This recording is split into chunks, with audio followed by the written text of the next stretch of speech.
クタンクエルサレム戦略安全保障研究所のエマニュエル・ナボン主任研究員とともにお伝えします。Welcome to the studio. Thank you for having me. Thank you for coming. ナボンさんは大学でも国際関係について教鞭をとっておられるほか、イスラエルの外交に関する著書は先日日本語でも翻訳されて出版されています。Mr. Navon, let me start out with the question that U.S. Department of Defense said that their operation, the joint operation with Israel and the U.S., has managed to delay Iran's nuclear program from 1 year to 2 years. What is your assessment? Has Israel achieved what they wanted to achieve? If this operation hadn't taken place, as we're speaking now, Iran would have a nuclear bomb.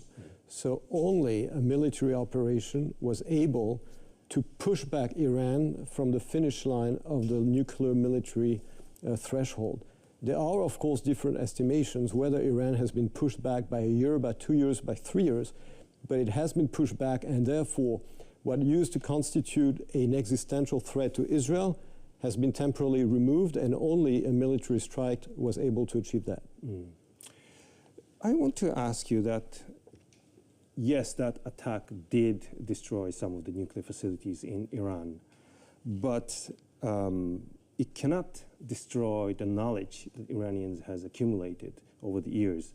So yes, you can delay, but if Iran commits to continue the nuclear program, the military operation might have some limitations to stop, if that's what Israelis really want, to stop the nuclear program. No, nobody claims, not in Israel, not in the United States, that the military operation in and by itself completely solves the problem and ends Iran's aspiration to a nuclear weapon. That is not the claim. The claim is that at this point only a military operation was able to push Iran back. You're right that a military strike is not able to erase the knowledge, even though Israel has been able to eliminate the top scientists in Iran that were working on the nuclear program. But today, if Iran was to try and rebuild its nuclear program, it would take years of renewing research, renewing knowledge, and enriching uranium. And that, in other words, Israel and the US have bought, and the international community, because don't forget that the nuclear program was not only directed at Israel, it was also directed at Europe, at the free world, and therefore it is not only Israel, but the free world that has bought precious time against Iran's very dangerous program. Over 900 people killed in Iran in this attack, in buying time of 1 year or two. Was it worth it? Yes. It was worth it because most of the people who were killed, first of all, were personally involved in the nuclear program. You cannot have a military operation without victims. It's impossible. Of course, we would have preferred not to have this operation at all.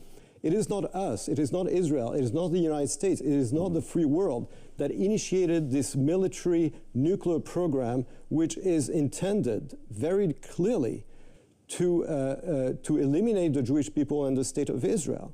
We have to understand this is an Islamic regime whose declared purpose and ideology is to perpetrate a genocide of all the Jewish people in Israel, and therefore Israel acted in self-defense. Unfortunately, when you use force in self-defense, there are always side victims.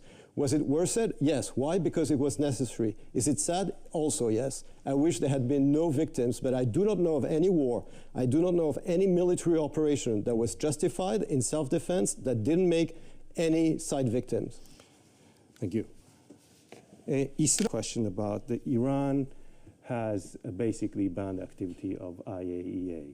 And they stopped the cooperation with the IAEA. And this is the consequence of attack by Israel and the US. Is it not better to have transparency, to have someone who is actually monitoring on the ground what is happening to nuclear program, rather than not having anyone and we have complete blind sight on what Iran is doing on nuclear program? It is better when you deal with a trustworthy regime, which is not the case of Iran. Iran has been cheating and lying, and therefore, even when the International Atomic Energy Agency had access to Iran, its access was limited. The Iranians were hiding their game. They were playing cats and mouse with the agency, precisely because the Iranian regime is not trustworthy. The mechanism of checking their activity was simply impossible. The fact is, for example, that the Iranians have claimed for years that the nuclear program is only meant to be civilian. Well, if it's civilian, why did they enrich uranium to 60%? Only, you need 60% of enrichment and more only for nuclear weapons. So obviously they've been lying, as Israel revealed to the world when it exposed the archive that Israel, the Mossad, the Israeli secret agency, found in Iran in 2018 and exposed to the world. Okay. Thank you.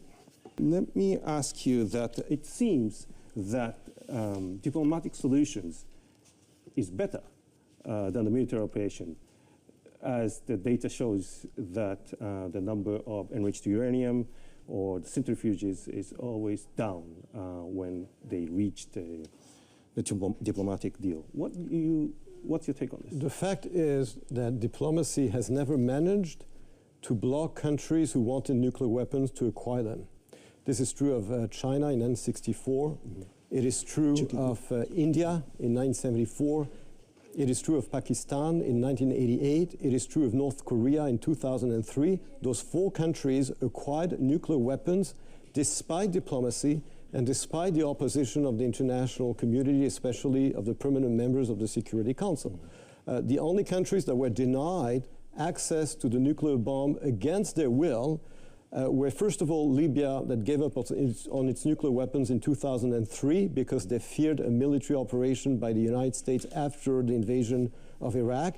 And it is, of course, Iraq, against which Israel used military force in 1981, against Syria, which also had a nuclear plant built by North Korea, which Israel bombed in 2007, and now Iran. So the truth of the matter is that the record proves that countries that were denied access to the bomb were only denied it by military operation and not by diplomacy.